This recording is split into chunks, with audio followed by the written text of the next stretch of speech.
What is going on, everybody? My name is Japes, and welcome to today's episode of Path to Power. As you can see on the screen, I have picked up a new badge. I have picked up two new badges, actually, as well as a few different kits. Now, when it comes closer to the time and tomorrow, I'm going to show you guys the team that I've got, the badges I've picked up, the kits that I've picked up, and I'm going to let you guys decide which ones that I use, because all the ones I'll have picked up I am quite fond of that I've seen so far. Pick up Bizzarri, probably one of the best goalkeepers in the Serie A. Thought that was a decent deal for him as far as silvers go.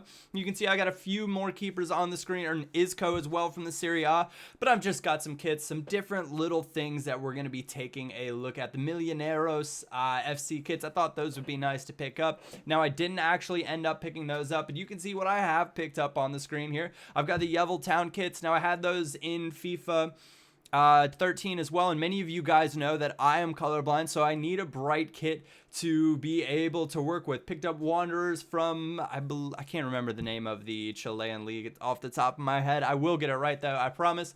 But just a few different little things. You guys, I want you to let me know in the comment section down below if you have indeed already picked up the kits and badge that you plan on using on Ultimate Team. So away we go. You can see, though, I'm down to 10,444 coins. And the topic of today is not going to be on trading. It's going to be on essentially the new, or the way that I'm going to look at squad building on FIFA 14. Now, in the past, you'll see squad building videos from people, and they show you a starting 11. And for me, that's a starting 11. That's no longer a squad. With the changes to the way formations are, where, cards do not have formation cards on them. So you can play them in that position in any formation as long as they're in the right position. So when now I think about building a squad, I'm going to be looking for a variety of players in different positions so that if I decide I want to switch up a formation, I've already got a player to fill that position, no problem. It's very, very cool, actually, going back through. We've got my transfer list right now. Shaken has sold. Charam has sold. A lot of the guys that we listed up have sold on. And so that 10,000 coins, it's still like, what the heck, Japes? Where has everything gone if you've listed them all up for that much? I don't really know. But it went to that.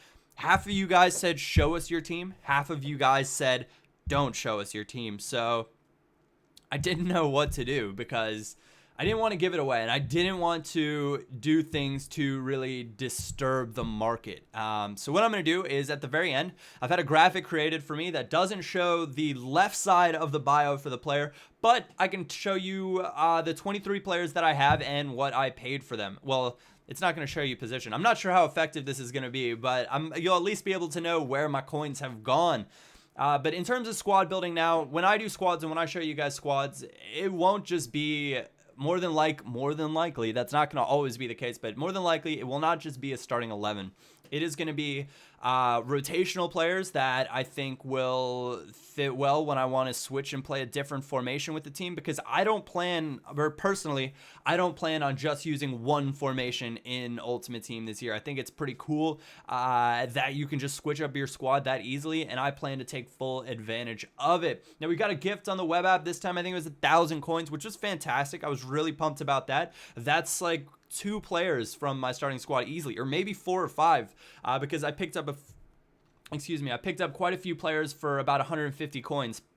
Now, I accidentally picked up the Yeovil kits again, and that's just because I threw 150 or 200 coin bids on them, and another Isco I think I got, so I stored one of them in my squad, but we'll send him back to the trade pile. Anyways, that is neither here nor there, and we'll get into the squad now. So 23 different players. I believe we start with the goalkeeper. 550 coins. It goes goalkeeper, right back, center back, center back. I've got him set up in a 4-1-2-1-2, the second formation right now.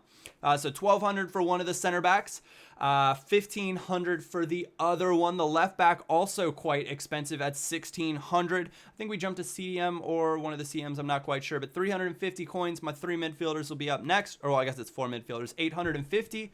And then the third one, 1,600, kind of expensive for him. We're on to the attacking mid, 550 coins, no big deal. And then we've, of course, got 2 strikers. Now, the 2 strikers are maybe even 550 again. One of them, 300 coins. You got to be happy about that. 300 was the one, and then Is that 1800? I paid 1800 for the other one. So kind of an expensive squad, but not really that expensive. They are silvers. That's why I've got the silver silhouette up there. And then we're going to go through, and it's a bunch of the players in my squad rotation. I essentially wanted to try out as many players as I could that I thought would work into this squad. So I bought a lot of them. In fact, I think I'm up to like 25 or 26 players that I will be trying out with this team at the start of Path to Power. You saw one for 6,000. He's going to be the big name player on the squad that you guys will undoubtedly recognize when it happens. So other than that, I want to thank you guys very much for watching. If you did enjoy this episode, a like or thumbs up is always greatly appreciated. Subscribe if you enjoy the content and you haven't already. My name is Japes, and I will catch you all next time.